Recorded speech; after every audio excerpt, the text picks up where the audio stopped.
నమస్తే కడప వార్త.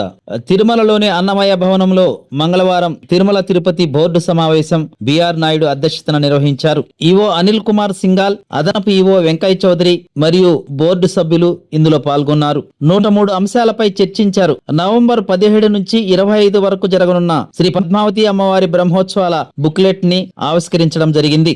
రాష్ట్రంలో ఎస్సీ ఎస్టీలు నివసించే ప్రాంతాల్లో 5,000 ఆలయాలు, భజన మందిరాల నిర్మాణానికి సంబంధించి టిటిడి ఆమోదం తెలిపింది. ఈ ఏడాది వైకుంఠ ద్వార దర్శనం యథావిధిగా 10 రోజుల పాటు కొనసాగించడం, దీనికి దర్శనం టోకెన్లు ఆన్లైన్ మరియు ఆఫ్లైన్లలో ఏర్పాటు చేయడానికి తగు చర్యలు తీసుకుంటున్నట్టు తెలుస్తోంది. ఒంటిమిట్టలోని శ్రీరాముల వారి సన్నిధిలో 100 గదుల కాటేజీ నిర్మించేందుకు 37 కోట్ల రూపాయలు తిరుమల తిరుపతి దేవస్థానం మంజూరు చేసినట్లు తెలుస్తోంది. ఇదే కాకుండా భక్తాదుల కోసం పవిత్ర వనంను 3 కోట్ల వ్యయంతో ఏర్పాటు చేస్తున్నట్లు తెలుస్తోంది. కాణిపాకంలో 20 కోట్లతో కాటేజీలు, కళ్యాణ మండపాలు నిర్మించాలని టిటిడి నిర్ణయించింది. వీటితో పాటు తిరుమల తిరుపతి దేవస్థానంలోని ఆసుపత్రులు, విద్యా సంస్థలు, గోశాల పనితీరు మెరుగుకు పాలనాపరమైన మార్పులు తీర్మానాలు చేశారు. తిరుమల తిరుపతి దేవస్థానం పరిధిలోని అన్ని ఆలయాల్లో నిరంతరాయంగా అన్నప్రసాదాలు అందించాలన్న ముఖ్యమంత్రి ఆదేశాల మేరకు త్వరలో అమలు చేయనున్నట్లు టిటిడి బోర్డు సభ్యులు తెలియజేశారు. ఓం నమో వెంకటేశాయ. ఈరోజు ఉదయం 10 గంటల నుంచి 7 గంటలు అవుతుంది. సుదీర్ఘంగా ఈరోజు సమావేశం జరిగింది. ఇందులో సుమారు 103 అంశాలు వచ్చినాయి. అందులో కొన్ని మీకు ఈరోజు తీసుకున్నటువంటి నిర్ణయాలని మీకు తెలియజేస్తాను. ముఖ్యంగా మొన్న జరిగినటువంటి బ్రహ్మోత్సవాల్లో చాలా అద్భుతంగా, బ్రహ్మాండంగా, అంగరంగ వైభవంగా బ్రహ్మోత్సవాలు జరిగినాయి. దీనికి సహకరించినటువంటి రాష్ట్ర ప్రభుత్వం, మీడియా మిత్రులు, పోలీసు యంత్రాంగం, టిటిడి ఉద్యోగులు, అధికారులు, అదేవిధంగా మా సహచర బోర్డు సభ్యులు, వీళ్ళందరికీ పేరు పేరున ధన్యవాదాలు తెలియజేసుకుంటున్నా. అదేవిధంగా ఎవరైతే ఇందులో ఉద్యోగస్తులు పార్టిసిపేట్ చేశారో మొత్తం టిటిడి ఉద్యోగులకి 10% యాజ్ యూజువల్ గా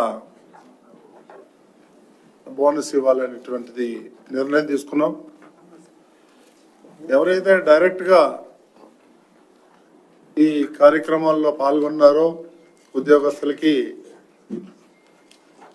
ఆ 10% మీద ఇంకొక 10% వాళ్ళకి తిరుమలలో ఉండేటువంటి ఎంప్లాయీస్ కానీ, కింద తిరుపతిలో ఉన్నటువంటి ఎవరైతే ఈ బ్రహ్మోత్సవాల్లో పాల్గొన్నారో వాళ్ళకి అదనంగా ఇవ్వాలని చెప్పేసి కూడా నిర్ణయం తీసుకోవటం జరిగింది. అదేవిధంగా ముఖ్యమంత్రి శ్రీ నారా చంద్రబాబు నాయుడు గారు ఆదేశాల మేరకు 5,000 ఆలయాలు, భజన మందిరాలు ఎస్సీ, ఎస్టీ, బీసీ కాలనీల్లో నిర్మించాలని నిర్ణయం తీసుకున్నారు. ఆ విషయాన్ని ఈరోజు బోర్డు మీటింగ్ లో పెట్టి దాన్ని ఆమోదించడం జరిగింది. టిటిడి ఏదైతే దేశంలో నిర్వర్తిస్తున్నటువంటి ఆలయాల్లో నిరంతరం అన్న ప్రసాదాలు అందజేయాలని చెప్పి దాన్ని కూడా నిర్ణయం తీసుకోవటం జరిగింది. ఇకపోతే ఒంటిమిట్టలో రాముల వారి ఆలయం సన్నిధిలో 100 గదులు నిర్మించాలని చెప్పేసి నిర్ణయం తీసుకొచ్చింది. ఈ 100 గదులకు సుమారు 37 కోట్ల రూపాయలు వెచ్చించి అక్కడ వాటిని అందరూ కూడా నిర్మించాలి అనేటువంటి ఆలోచన. దాన్ని కూడా ఈరోజు బోర్డు ఆమోదం తెలిపింది.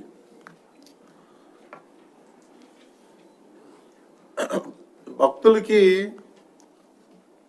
మెరుగైన సౌకర్యాలు కల్పించాలని చెప్పేసి చెన్నైలో ఏదైతే మన వెంకటేశ్వర స్వామి ఆలయం ఉందో ఆ ఆలయాన్ని పక్కనే 6,227 చదరపు అడుగుల స్థలాన్ని ఒక దాత ఆయన ఆర్గనైజ్ చేసి వారు టిటిడికి ఇవ్వటం జరుగుతూ ఉంది. దాన్ని కూడా అక్కడ ఉన్నటువంటి తెలుగు వారందరూ కూడా చందాలు వేసుకొని సుమారు 14 కోట్ల రూపాయలు ఖర్చు పెట్టి దాన్ని టిటిడికి ఇచ్చారు. ఆ టిటిడిలో ఉన్నటువంటి డబ్బుల్ని పెట్టి ఆ స్థలాన్ని కొనుగోలు చేయాలనేటువంటిది నిర్ణయం కూడా తీసుకోవడం జరిగింది. అదేవిధంగా టిటిడి గోశాలలో నిర్వహణ సరిగా లేదనేది బోర్డు దృష్టికి వచ్చింది. దాన్ని ఒక కమిటీ వేసి దాన్ని ఏం చేయాలి, టిటిడి నిర్వహించాలా లేకపోతే ఏదన్నా పెద్ద పెద్ద వాలంటరీ ఆర్గనైజేషన్స్ ఉన్నాయి వాటికి ఏమన్నా బాధ్యత అప్పచెప్పతాం అనేది ఒక డిస్కషన్ వచ్చినప్పుడు దాని మీద ఒక ఎక్స్పర్ట్ కమిటీ వేసి వాళ్ళు ఏదైతే నిర్ణయిస్తారో దాన్ని నెక్స్ట్ బోర్డు మీటింగ్లో పెట్టి ఆమోదించడం జరుగుతుంది. అదేవిధంగా తిరుమలలో ఏదైతే అద్దె గదులు ఉన్నాయో వేరియేషన్స్ ఉన్నాయి. ఒక్కొక్క గెస్ట్ హౌస్లో ఒక్కొక్క రకమైనటువంటి తారీఫ్లు ఉన్నాయి. అది కూడా చాలామంది కంప్లైంట్ చేశారు. దాని మీద కూడా ఒక కమిటీ వేయటం జరిగింది. వాళ్ళు ఒక 15-20 రోజుల్లో వాళ్ళ యొక్క రికమెండేషన్స్ తీసుకొని దాన్ని ఇంప్లిమెంట్ చేయటం జరుగుతుంది.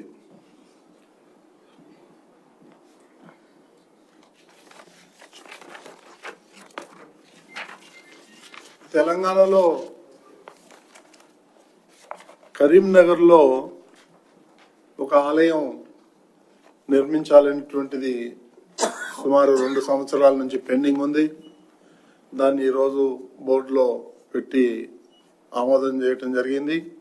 దానికి గుడి కట్టడానికి 20 కోట్లు ఖర్చు అవుతుంది.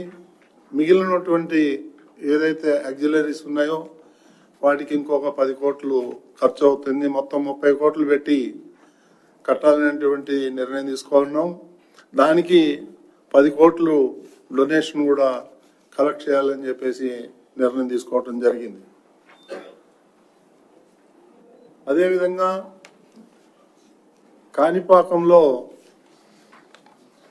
ఒక 16 కోట్లు 20 కోట్లు 25 crores 25 కోట్లు పెట్టి టిటిటి అతిథి గృహం తర్వాత ఈ మ్యారేజ్ హాల్ ఫంక్షన్ హాల్ ఒకటి ఏసీ ఒకటి నాన్ ఏసీ కట్టాలని నిర్ణయం తీసుకున్నాం.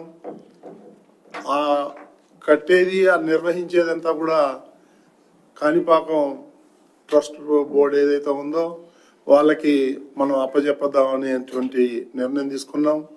అక్కడ ఉన్నటువంటి ప్రజా ప్రతినిధి ఎమ్మెల్యే గారు ఎవరైతే ఉన్నారో వారు ఆయన ప్రోద్బలంతో ఈ యొక్క ప్రాజెక్టుని ఆమోదించడం జరిగింది. ఇక అదేవిధంగా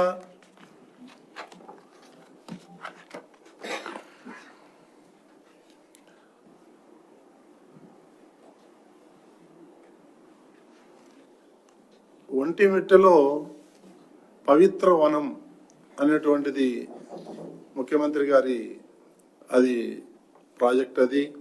దానికి కూడా 3 కోట్లు ఖర్చు పెట్టి ఆ పవిత్ర వనాన్ని నిర్మించాలనేటువంటి నిర్ణయం తీసుకున్నాం. అదేవిధంగా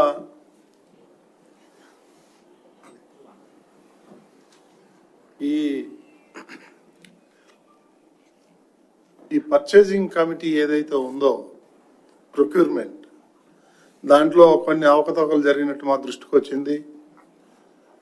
దాన్ని ఏసీబీకి ఇచ్చి దాన్ని ఎంక్వైరీ చేయాలని చెప్పేసి ఈ కమిటీ నిర్ణయం తీసుకుంది. అదేవిధంగా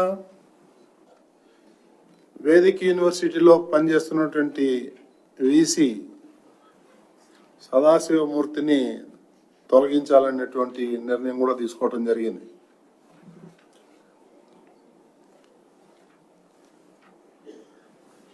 ఈ విధంగా ఈరోజు ఉన్నటువంటి ఈ ముఖ్యాంశాల్లో ఇది ప్రధానమైనటువంటి అంశాలు.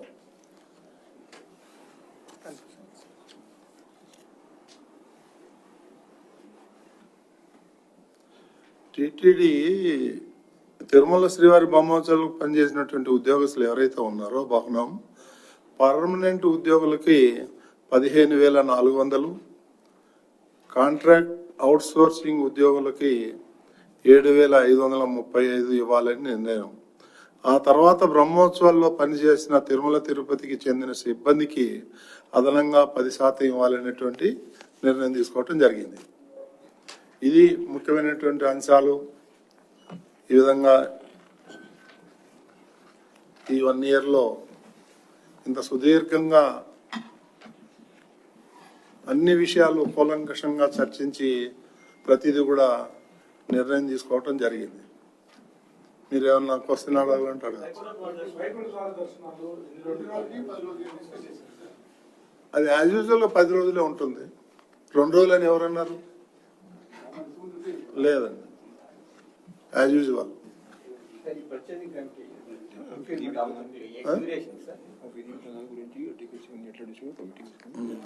అది ఆ 10 రోజులు ఏ విధంగా నిర్వహించాలి అనే దాని మీద కూడా ఒక ఎక్స్పర్ట్స్ కమిటీని వేస్తున్నాము. లోకల్గా కూడా ఉన్నటువంటి కొన్ని ఆర్గనైజేషన్ వాళ్ళని కూడా సలహాలు తీసుకొని గతంలో జరిగినటువంటి చిన్న చిన్న ఇన్సిడెంట్లు అన్ని ఏదైతే ఉన్నాయో అవన్నీ కూడా బేరీ చేసుకొని ఇంకా అట్లాంటివి పునరావృతం కాకుండా మనం చర్యలు తీసుకోవాలనేది నిర్ణయం తీసుకున్నాం.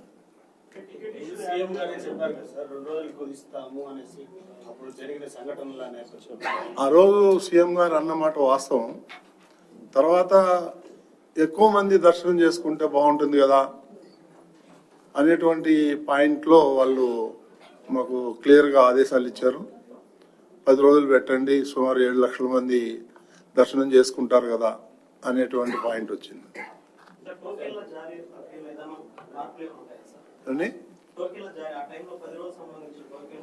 అవి యాజ్ యూజువల్గా ఉంటాయండి. దాన్ని ఎట్లా స్ట్రీమ్ చేయాలనే దాని మీద కమిటీ వేస్తాం. ఇంకా టైం ఉంది కదా 2 ఏళ్ళు. ఇప్పుడంటే దీంట్లో గత 3 సంవత్సరాల నుంచి ఆ ప్రక్రియ జరుగుతూ ఉంది. అయితే గత సంవత్సరము కొన్ని ఇన్సిడెంట్స్ జరిగాయి. ఆ ఇన్సిడెంట్స్ దృష్ట్యా అంటే అటువంటివి మళ్ళీ జరగకుండా ఉండాలి. అది లాస్ట్ టైం కూడా ఆనరబుల్ సీఎం గారు సమీక్షించేటప్పుడు ఇచ్చినటువంటి ఇన్స్ట్రక్షన్. కాబట్టి ఏదైతే తిరుపతిలో కౌంటర్స్ పెట్టి టోకన్ ఇచ్చే విధానం ఉండిందో అది సరైనటువంటి విధానం కాదు. అంటే మనం టెక్నాలజీ బాగా ఉపయోగించే అవకాశం ఉంది. కాబట్టి టోకన్స్ ఏ విధంగా ఇవ్వాలి అంటే 10 రోజులు నిర్వహిస్తున్నప్పుడు దాదాపు 7 లక్షల మంది వరకు దర్శనం చేసుకునే అవకాశం ఉంది వైకుంఠ ద్వార దర్శనం. కాబట్టి ఆ టోకన్స్ ఏ పద్ధతిలో ఇవ్వాలి, ఆన్లైన్ విధానం ఎట్లా ఉండాలి, తిరుమల విధానం ఏ విధంగా ఉండాలి, ఎంతమందికి ఏ విధంగా టోకన్స్ జారీ చేయాలి, అంతా కూడా పారదర్శకంగా ఉండాలి. ట్రాన్స్పరెంట్ మెకానిజంలో టోకన్స్ ఇచ్చే విధానం ఉండాలి. అది ముఖ్యమైనటువంటి నిర్ణయం. అంటే ఆ ట్రాన్స్పరెంట్ విధానము పబ్లిక్ భక్తులకి ఇబ్బంది లేకుండా ఏ విధంగా చేస్తే బాగుంటుంది దాని మీద ఒక బోర్డు మెంబర్ సబ్ కమిటీ అందరితో సలహాలు సూచనలు తీసుకొని ఇంకొక వారం 10 రోజుల్లో ఆ విధి విధానాలు ఖరారు చేశాక ఆ టోకన్ జారీ చేసేటువంటి ప్రక్రియలో ప్రారంభిస్తాము. ముఖ్యంగా అంటే తిరుపతిలో ఎక్కువసేపు వేచి ఉండి వాళ్ళు తొందరపడి అంటే ముందుగానే టోకన్ క్యూలో ఉంటేనే టోకన్ దొరుకుతాయి, లేకపోతే టోకన్ దొరకపోవచ్చు. అటువంటి వల్ల ఈ లేనిపోయి ఏదైతే స్టాంపీడ్ జరిగేటువంటి పరిస్థితి ఉందో అట్లా కాకుండా సో ఆ తిరుపతిలో టోకన్ ఇచ్చే విధానం అది సరైన విధానం కాదని చెప్పేసి ఒక నిర్ణయానికి వచ్చి ఏ విధంగా టోకన్ ఇస్తే పారదర్శకంగా ఉంటుంది, ఇబ్బంది లేకుండా ఉంటుంది, స్మూత్ గా టోకన్ జారీ చేసే ప్రక్రియ చేసుకోవచ్చు, టెక్నాలజీని ఏ విధంగా ఉపయోగించుకోవచ్చు, దాని మీద ఒక వచ్చే వారం 10 రోజుల్లో బాగా ఆలోచించుకొని అన్ని ఆప్షన్స్ తీసుకొని ఆన్లైన్ ఆఫ్లైన్ ఇవన్నీ కూడా డిస్కస్ చేసుకుంటా తిరుమల ఆన్లైన్ ఇవన్నీ కూడా దాని మీద ఒక నిర్ణయం తీసుకోవడం జరుగుతుంది. పర్చేసింగ్ కమిటీకి సంబంధించి క్లారిటీగా చెప్తున్నారు. రిక్రూట్మెంట్ సంబంధించిన అవకాశాలు అని చెప్పారు, ఏసీబీకి ఇస్తున్నాం అని చెప్పారు సార్. మంచిగా ఏ డ్యూరేషన్ జరిగే అవకాశాలు? డ్యూరేషన్ అనేది చర్చకు రాలేదు, బట్ కొన్ని విషయాల్లో మా దృష్టికి వచ్చింది. కొన్ని పర్చేజింగ్ లో దాని మీద ఏసీబీకి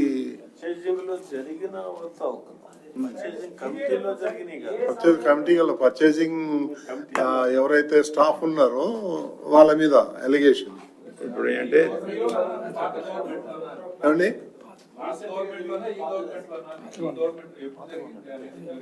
పాతది కొత్తది అన్ని పాత దాంట్లో నుంచి కంటిన్యూ అవుతుంది. ఒక చిన్న ఎగ్జాంపుల్ చెప్తా, దానికి అన్ని అడగద్దండి, ఒక ఎగ్జాంపుల్ చెప్తా. ఈ షాల్వలు ఉన్నాయి కదా, అది బయట 350 రూపాయలు 400 రూపాయలు దొరుకుతుంది. దాన్ని 1334 రూపాయలు కొంటున్నారు. ఇప్పటికీ నాకు తెలిసి ఈ 4-5 ఏళ్ళు ఒక 50 కోట్ల రూపాయల మెటీరియల్ ఉన్నారు. మాకు అక్కడ డౌట్ వచ్చింది. అక్కడి నుంచి చూస్తే చాలా వరకు ఇట్లాంటి అవినీతి జరిగింది కాబట్టి వాళ్ళని ఐడెంటిఫై చేస్తాం, ఏసీబీ చూసుకుంటుంది. అట్లేం లేదండి. Okay, anything. టీచర్స్ అన్ని కూడా ఈరోజు లెక్చరర్స్ ని, ఈ డ్రైవర్స్ ని, వీళ్ళందరినీ కూడా రెగ్యులరైజ్ చేయాలని చెప్పి నిర్ణయం తీసుకున్నాము. తర్వాత మళ్ళీ మన ఈవో గారు ఏమంటారంటే మళ్ళీ ఒకసారి గవర్నమెంట్కి రెఫర్ చేయాలంటున్నారు. గతంలో బోర్డు రెజల్యూషన్ చేసినా కానీ అది అంత ప్రాపర్గా లేదు. ఇప్పుడు పక్కగా రెజల్యూషన్ చేసాం, బోర్డులో నిర్ణయం తీసుకున్నాం. అది గవర్నమెంట్కి పంపించి ఇమీడియట్గా అది అయ్యేటట్టుగా చూస్తాం. అది దాని మీద కూడా ఆలోచన చేస్తామండి. ఒక 10 days లో చెప్తాం మీకు. అన్ని ఖాళీ చేయిస్తున్నామండి సిమ్స్ లో ఉన్నటువంటి. సిమ్సే నిర్వహిస్తుంది, బయట వాళ్ళకి ఎవరికి ఇవ్వకూడదు అనేది డిసిషన్. ఎందుకంటే వాళ్ళ మీద చాలా కంప్లైంట్లు వచ్చినాయి. జనరిక్ మెడిసిన్ అమ్ముతున్నారు, డూప్లికేట్ మెడిసిన్ అమ్ముతున్నారు, రోగులు ఇబ్బంది పడుతున్నారు. ముఖ్యంగా ప్రజల ఆరోగ్యం ఇంపార్టెంట్ మనకి. కాబట్టి టీటీడీనే తీసుకొని, అదే సిమ్స్ హాస్పిటల్ తీసుకొని మనం దాన్ని నిర్వర్తిస్తే బాగుంటుంది అనేటువంటిది నిర్ణయం.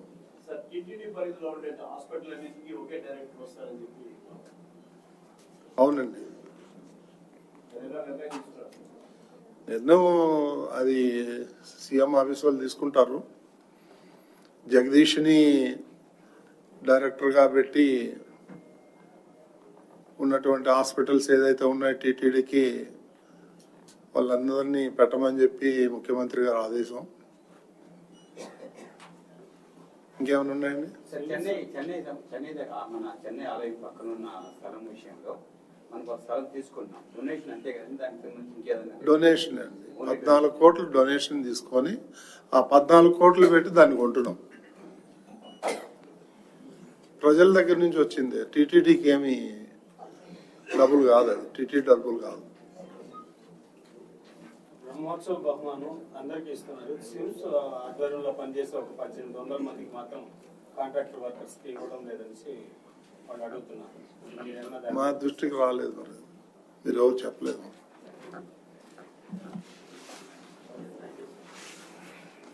అంతే సార్. ఓకే అండి. శ్రీవారి దర్శనాలకు సంబంధించి ఏ టెక్నాలజీ వినియోగం చర్చ జరిగింది అనేది, దర్శనాలకు సంబంధించి ఏ టెక్నాలజీని కూడా వినియోగిస్తున్నారు, దాని వినియోగపైన ఒక కార్యాచరణ కూడా రూపొందించారు, అదే చర్చగా ఉన్నది. దాన్ని కూడా ఒక కమిటీ చేస్తున్నాం అండి, తొందరలోనే దాన్ని కూడా స్టడీ చేస్తున్నాం. ఇప్పుడు ఆల్రెడీ ఒక టెక్నాలజీ వాడుతున్నాము, దాన్ని ఇంకా స్ట్రీమ్ లైన్ చేయాలి.